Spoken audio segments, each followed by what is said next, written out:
Now, Mr. Mueller, who wrote the 9-minute comments you read at your May 29th press conference?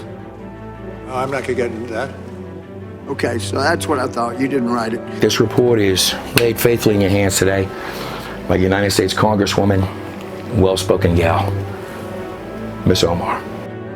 It is for this reason precisely that we have to take action when a president is openly violating the oath he took to the Constitution of the United States and the core values we aspire to. Signed replicas of the particularly hijab she's wearing there against the backdrop of the American flag may be available soon, even possibly signed ones. Trump's firing of Comey, something you anticipated investigating, potentially obstruction of justice? I'm not going to get into that. That's internal deliberations in the Justice Department. Actually, it goes to your credibility. All we say to America is, be true to what you say on paper. Maybe you've been away from the courtroom for a while. Credibility is always relevant. It's always material, and that goes for you too. You're a witness before us. And this behind me, poking through, is my buddy back here. Don't laugh. This is Robert Mueller, who yesterday completely annihilated and destroyed himself. Actually, worse than Joe Biden ever could. And I didn't even think that was humanly possible. Let me ask you, when did you first learn of Peter Strzok's animus toward Donald Trump? And having human beings drinking out of toilets. This president, who has been credibly accused of committing multiple crimes, including colluding with foreign government to interfere with our election. In the summer of 2017. You didn't know before he was hired? I'm sorry? You didn't know before he was hired for your team? Know what? Peter Strzok hated Trump. Okay. You didn't know that before he was made part of your team. Is that what you're saying? I did not know that. What Robert has been doing for the past 3 years of his life and managed to spend tens and tens of millions of dollars, your dollars. If you're a Democrat, you should care about that.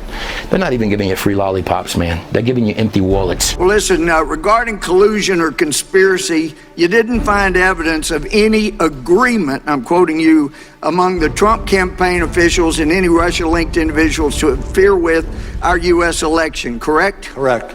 Here, have a lollipop, Robert. Has been investigating the President of the United States for 3 years, alleging that he was, well, of course, we all know Donald Trump is, he's a Russian spy. He's been planning to flip on all of us. Well, he's been making the economy and the military stronger. That was his total plan. Jesse Jackson gave him an award for the work that he's done in the black community. I remember the very first time I met the president at Mar-a-Lago before we were into the political arena. And someone came up to him and said, they said, Mr. Trump, Rod Stewart is here. And he said, yeah, but this is Ben Carson. This is a president who's called black athletes sons of bitches. There was something about when I put this hat on, it made me feel like Superman. Non-political, no bullshit, put the beep on it, however you want to do it, 5 seconds delay, and just goes in and gets it done. This is a president who has called black people who come from black and brown countries shitholes. If you legally immigrated to this country and you found out after you got here and you've lived here for a while that you hate America, go back to the country that you came from. This is a president who has overseen the most corrupt administration in our history and pursued an agenda to allow millions of Americans to die from a lack of health care while these 4 immature women that's been spoiled and get all this media coverage every day with their foolishness and their childishness. This is a president who has said, grab women by the pussy. So then I get very excited.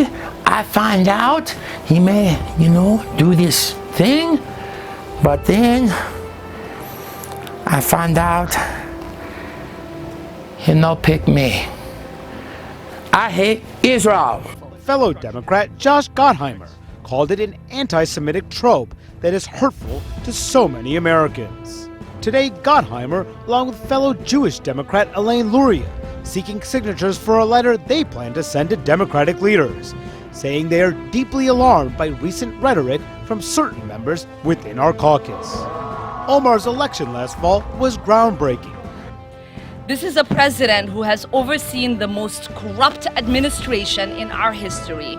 He finally told him, look, I'm tired of what you're saying, the mean things you're saying about America. I'm tired of the things you're saying about Israel. Israel is our ally, okay? Israel is our friend. But we have those two Muslims that hate Israel, and they're in the House of Representatives.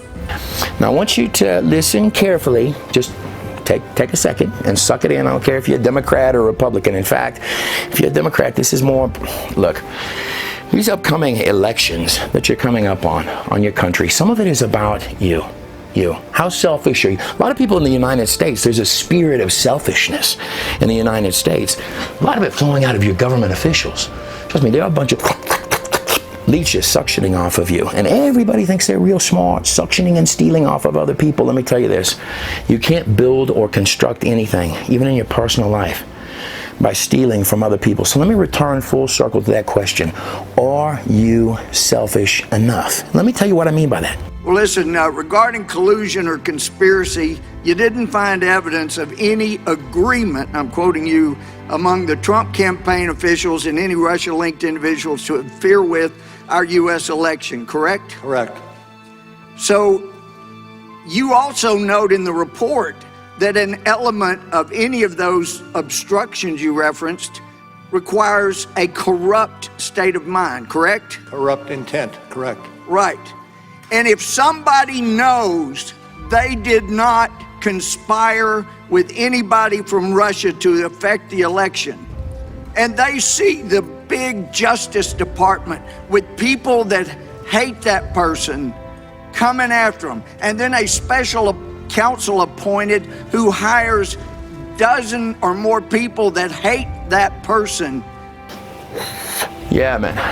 If I remember right, I was the 6th director of the FBI, man. I'm supposed to investigate the president for like 3 years. 6th director. I remember the answer to that one. Director, the FBI interviewed Joseph Mifsud on February 10th, 2017. In that interview, Mr. Mifsud lied. You point this out on page 193, volume 1. Mifsud denied. Mifsud also falsely stated. In addition, Mifsud omitted. 3 times he lied to the FBI, yet you didn't charge him with the crime. Excuse me, did you Why say not? I'm sorry, did you say 193? Volume 1, 193. He lied 3 times, you pointed out in the report. Why didn't you charge him with the crime? I can't get into internal deliberations with regard who would or would not be Charge a lot of other people for making false statements. Let's remember this. In 2016, the FBI did something they probably haven't done before. They spied on 2 American citizens associated with a presidential campaign. Wait a second. What do y'all talking about? I remember the answer to that one. No. Six ain't no demonic number. On my 3 years, look here. Why y'all harassing me? I ran the FBI. I'm not even expected to know how I even got here today. With Carter Page, they went to the FISA court. They used the now famous dossier as part of the reason they were able to get the warrant and spy on Carter Page for a better part of a year. With Mr. Papadopoulos, they didn't go to the court. They used human sources. All kinds of, from about the moment Papadopoulos joins the Trump campaign, you got all these people all around the world starting to swirl around him. Names like Halper, Downer, Mifsud, Thompson, meeting in Rome, London, all kinds of places. The FBI even sent a lady posing as somebody else, went by the name Azra Turk, even dispatched her to London to spy on Mr. Papadopoulos. In one of these meetings, Mr. Papadopoulos is talking to a foreign diplomat, and he tells the diplomat, Russians have dirt on Clinton. That diplomat then contacts the FBI, and the FBI opens an investigation based on that fact. You point this out on page 1 of the report. July 31st, 2016, they open the investigation based on that piece of information. Diplomat tells Papadopoulos, Papadopoulos tells the diplomat, Russians have dirt on Clinton. Diplomat tells the FBI. What I'm wondering is, who told Papadopoulos?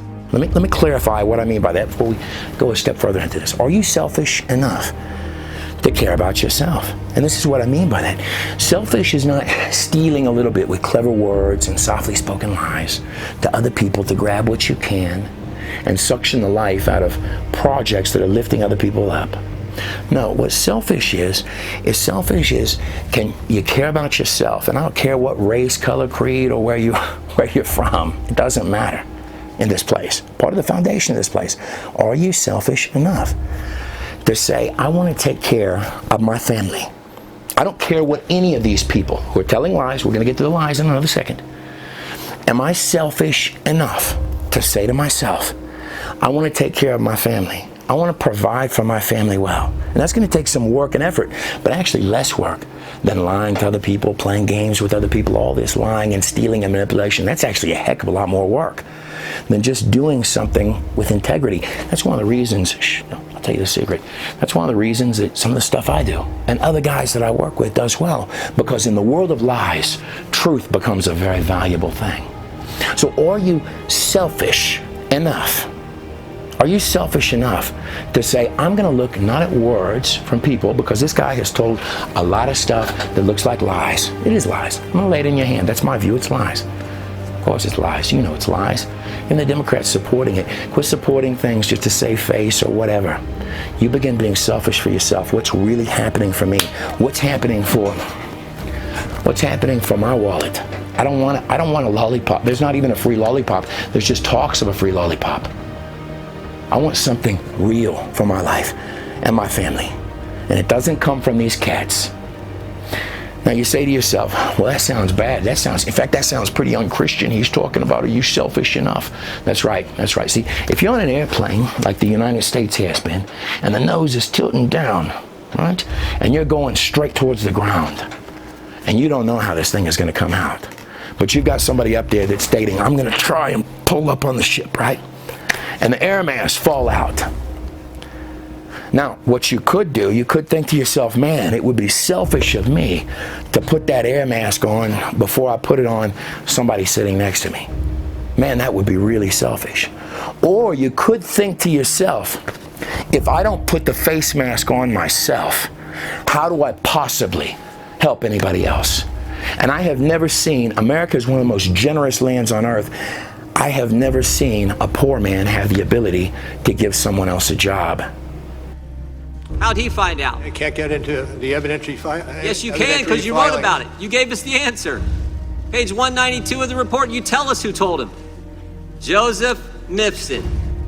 Joseph Mifsud's a guy who told Papadopoulos, the mysterious professor who lives in Rome and London, teaches in 2 different universities. This is the guy who told Papadopoulos. He's the guy who starts it all. And when the FBI interviews him, he lies 3 times, and yet you don't charge him with a crime. You charge Rick Gates for false statements. You charge Paul Manafort for false statements. You charge Michael Cohen with false statements. You charge Michael Flynn, a 3-star general, with false statements. But the guy who puts the country through this whole saga, starts it all for 3 years we've lived this now, he lies, and you guys don't charge him. And I'm curious as to why.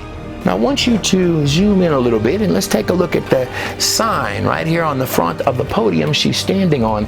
Now, is that a sign that says Clinton on it? Because this was at an event where this lady here, I guess, has a deal with the Clintons to support the Clintons, because I began to wonder to myself, like, what is this district in Minnesota? Now, again, I'm just a dude sort of looking at this practically. Now, let me ask you, because Clinton down here, now in my view, it just looked like these electronic voting machines, and you got Soros involved, and I know all these are totally honest people, so there was definitely no fraud by the Clintons in the last election. I have to tell you, my investigation into the Ilhan Omar controversy has nothing to do with where she's from, the color of her skin, her gender, or her faith. It has to do with a young woman who has said that she wants to run for public office, and there are discrepancies in her background that do allege that she did marry her brother in order to bring him to the United States, therefore committing marriage and immigration fraud. This is what's putting Jerry Springer out of business. I'm telling you right now. When the FBI interviewed him in February, when the special counsel's office interviewed Mifsud, did he lie to you guys too? Can't get into that. Did you interview Mifsud? Can't get into that. Is MIFSID Western intelligence or Russian intelligence? Can't get into that. A lot of things you can't get into. What's interesting, you can charge 13 Russians no one's ever heard of, no one's ever seen, no one's ever going to hear of them, no one's ever going to see them. You can charge them. You can charge all kinds of people who are around the president with false statements. But the guy who launches the guy who puts this whole story in motion, you can't charge him. I think that's amazing. I'm not certain I agree with your characterizations. Well, I'm reading from your report. MIFSID told Papadopoulos tells the diplomat tells the FBI opens the investigation July 31st, 2016, and here we are 3 years later, July of 2019, the country's been put through this, and the central figure who launches it all lies to us, and you guys don't hunt him down and interview him again, and you don't charge him with a crime. Now here's the good news. Got a new thing coming. I ask you to get both and have them, as always. They all, oh, you can't even imagine what I'm about to have to lay out for you. It not only looks pretty, the Lord said, it was a thing I heard years back from Kim Clement. I couldn't quite see his face because that was not allowed, because there was a mist that covered all the people and he was amongst them. And the Spirit of God made me look at him, and he said, this man will throttle the enemies of Israel. This man will throttle the enemies of the West. I have not made impeachment central to my election or my tenure. But since the day that I'd gotten elected, I'd said to people, it is not if he will be impeached, but when. Impeach, impeach, they say, but nay. Maybe a better course of action is to figure out how the false accusation started. Maybe it's to go back and actually figure out why Joseph MIFSID was lying to the FBI. And here's the good news. Here's the good news. That's exactly what Bill Barr's doing. And thank goodness for that. That's exactly what the Attorney General and John Durham are doing. They're going to find out why we went through this three-year saga and get to the bottom of it. Time of the gentleman has expired. And one of the men that was literally charged there, but was not brought up in that particular testimony, was Roger Stone. Roger Stone joins us tonight. He's been in the news all day. He's the author of a new book called The Myth of Russian Collusion. Roger Stone, thank you for joining us. Thank you. Good to be here, Tucker. I'm a little tired, but I'm glad to be here. And he will take a simple stone. Remember the name. And he will hold it up and they will laugh at him. But the plan is so brilliant, says the Lord. It could only have been given by me. Come on! What is this charge you have? Yes, indeed. It's really simple. I did forget that I had text messages from an old cell phone that were entirely exculpatory, which proved that everything I had said about Credico being my source regarding the significance and the October release date of the WikiLeaks material was accurate. I believe he lied to the grand jury about that. That's been reported, but he appears not to be being prosecuted for perjury. But I forgot exculpatory information, and therefore I will. He was charged under the Mueller investigation. 7, I find those numbers fascinating, 7 counts of, well, they accused him of lying to the FBI. And these were lies like, and I'm not really being facetious, I mean, I'm making up examples, but these are, I looked at these are like, so Mr. Stone, did you or did you not have a phone call on Wednesday? Well, I think I did. No, Mr. Stone, we discovered that it was actually on Tuesday, but you just told us that it was Wednesday. You ordered pizza on Tuesday, not Wednesday.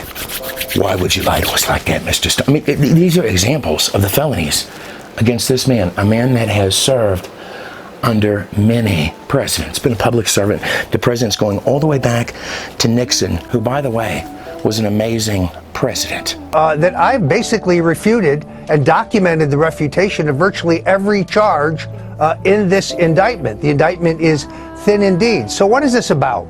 It's about silencing me. There's a war on alternative media. there's a war where they're trying to criminalize political expression.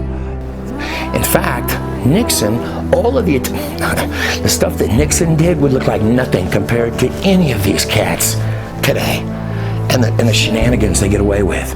My next guest is an American Muslim doctor. She says Congresswoman Omar is an embarrassment and a disgrace to the Muslim community. Well, there's a lot of talk about the fact that she was married to her brother. I know nothing about it. I hear she was married to her brother. You're asking me a question about it. I don't know, but I'm sure that somebody would be looking at that.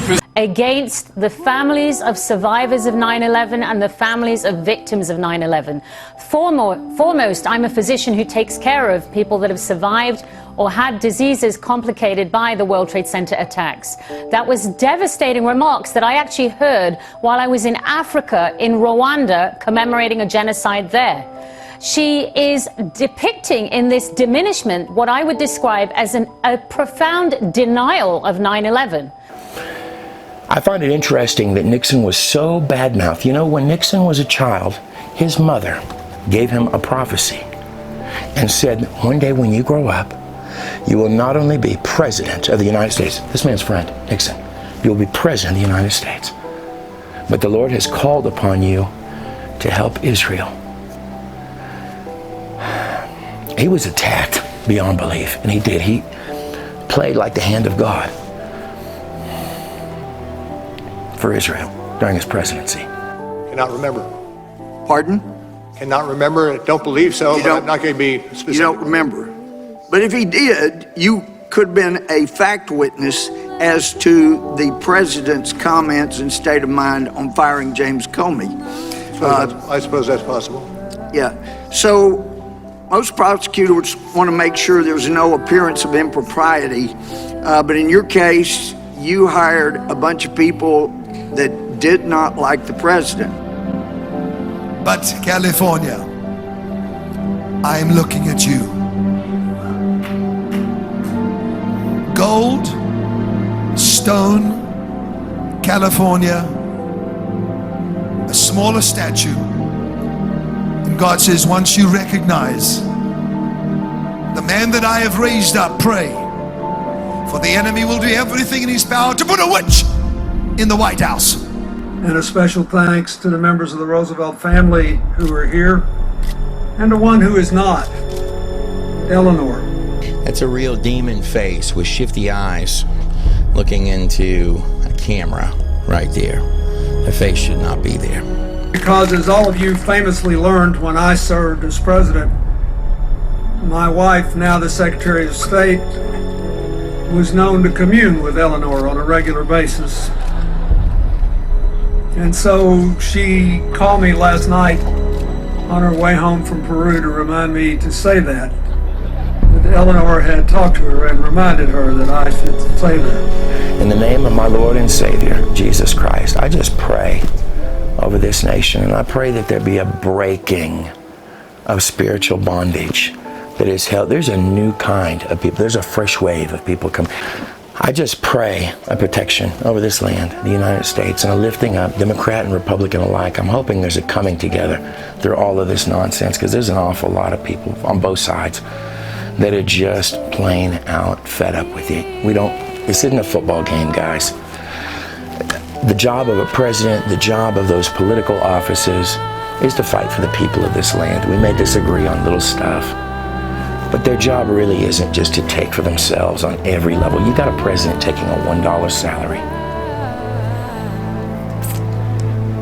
Whether we agree or disagree on everything, the job of those people in there, the job that this man, that they got up on charges, in some of these instances for what day he made a phone call, that's not a joke.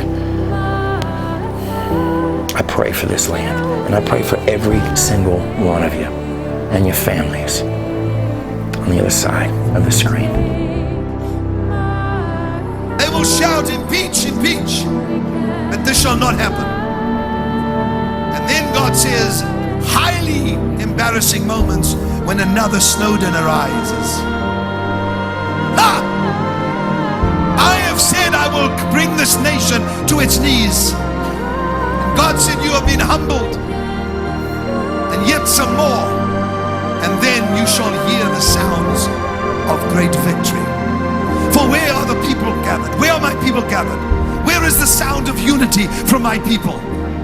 I want just this crowd here and all the thousands watching all over the world. Just do me a favor, just for about 30 seconds, raise up your voice and shout, come on! Exodus will be the next film by God in a nutshell. It's taken a lot of years to make. It's been a lot of years in the making. There's actually been a lot of delay. Weird kind of delays. Like, from my view, I can't wait to lay it in your head. We had to re-get footage, all sorts of things have gone wrong with the flooding. You can't even imagine. Almost done. Almost done. I'm Trey Smith of God in a Nutshell. Omar, I love you in the country, and so does the president, because it makes a statement about who we are, no matter who you are. What did you do for a living? What did I do for a living? That you can talk about. Well, I did a lot of research for sure. And come over and help us. Come over and help us at God in a Nutshell. We could use your help and your support more than you possibly know it. So I ask you, if you can. If you can't, that's fine. But I want to ask you to think about that. Come over and get a full set of our stuff. Well, I've been working with software since probably 1960. So, first computer I programmed was out of a missile silo in the middle of Kansas, and they'd given it to the university because they were updating their hardware. So this thing could fit in my house. That's how big it was. We programmed it with a hole for paper tape. But a thing that just returned to my spirit. First of all, you're in a Joseph period right now. And that's for Omar as well, to learn what that sort of is. So this is the one floor up, and this is what it looks like as you come outside on the patio of this hotel.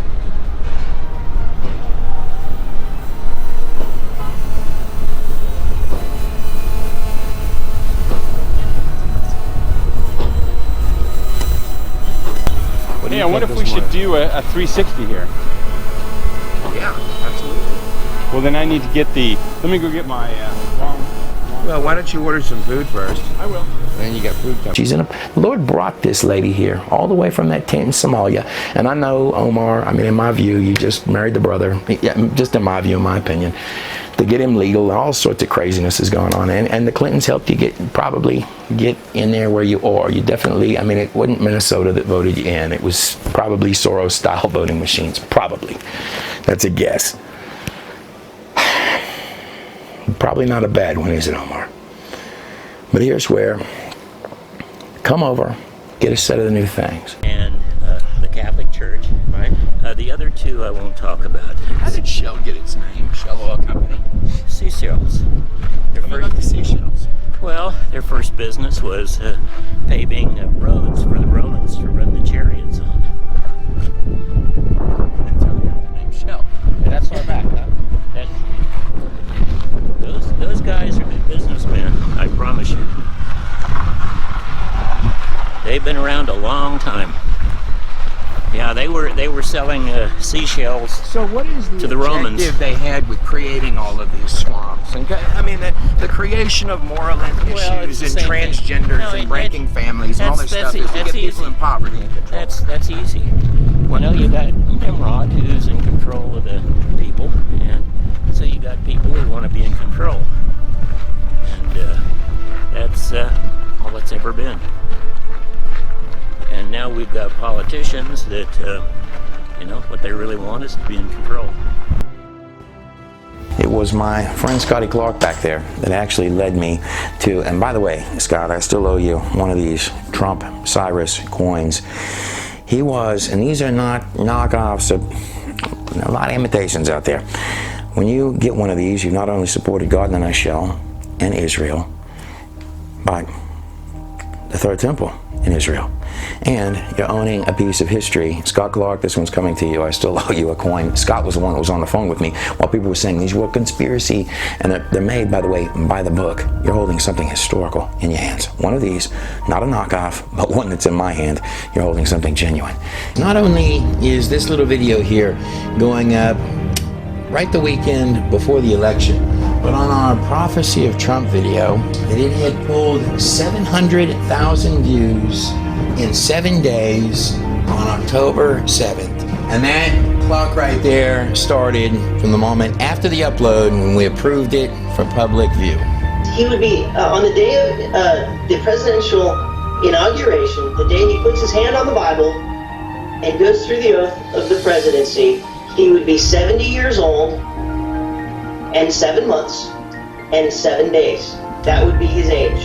And it would actually happen in the Hebrew year of 5777. Is that a coincidence? I don't know. You don't see that every day. What you're holding an actual one of the things that people call a conspiracy. It was Scott back there on the phone. Scott, welcome back to the prophecy business. I knew your sign in the sky at the time. I knew somehow that was going to play a role in prophecy. And I was looking through all those old tapes, like old stuff that you see when you see entities. You look at it and say, wow, there was more to it than I even saw at the time that I was making it. These coins right here are by the book. They have the amount of silver in them that is required by Levitical law, for it is a third temple coin. And these are made in coordination with the Sanhedrin of Israel. As far as I know, God in a nutshell is the only people that have cut a deal with Israel on these coins and with the Sanhedrin.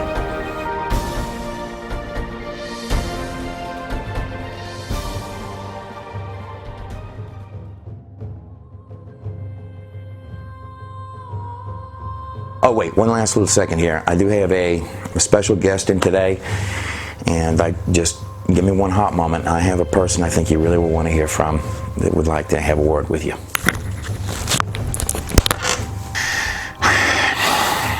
Donald Trump just keeps coming at me and my friends and trying to get me and others thrown in prison. So, sort of the thing that I wanted to talk to you about. Well, I've been coming up with Russian stories and all sorts of other bogus stuff on behalf of my puppeteer friends. Am I beginning to look embarrassing? And by the way, I also didn't have anybody executed for the release of my emails. It was the Russians. I swear it was the Russians. They're coming after you. Donald Trump, he's been working with the Russians. Whew. Man, it gets hot in that mask. It's a wicked mask. I'm Trey Smith. God bless every last one of you and your families on the other side of the screen.